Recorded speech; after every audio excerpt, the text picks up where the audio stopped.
मराठ्यांना उभा देश चालवायचा आहे, आरक्षण कुठून काढलं असं वक्तव्य शिवप्रतिष्ठानच्या संभाजी भिडे यांनी केलंय। भिडेंच्या या वक्तव्यामुळे आता नव्या वादाला सुद्धा तोंड फुटलेलं आहे। मनोज जरांगे पाटलांनी सुद्धा भिडेंच्या वक्तव्याला आक्षेप घेतलाय आणि फडणवीसांवरती टीका केली आहे। फडणवीसांनी हे नवं अस्त्र बाहेर काढलंय असं जरांगे म्हणतात।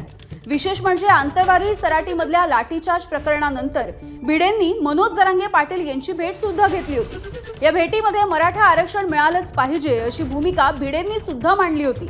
त्यामुळे आपल्या जुन्या भूमिकेवरून भिडेंनी पलटी मारली की काय असाही प्रश्न आहे।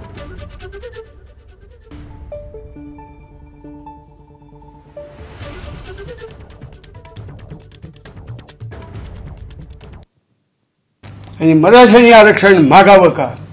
अरे मराठ्यांनी उभा देश चालवायचा आहे, आरक्षण कुठलं काढलंय? सिंहानी संबंध जंगल सांभाळायचे, उभ्या पृथ्वीवरती असलेल्या सगळ्या सागरात विना अडथळा हिंडण्याचं स्वातंत्र्य आणि क्षमता असलेला मासे आहेत। त्यांनी स्विमिंग क्लबमध्ये जायचं नाही, गरुडाने ग्लायडिंग क्लबमध्ये जायचं नाही, कमांडो ट्रेनिंग कॅम्पची अपेक्षा करायची नाही।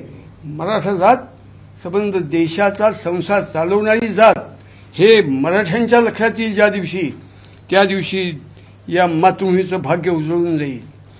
जंगल आमचं आहे ना, वाघ शिकार करणार आरक्षणाचे कशाला लागतंय ना?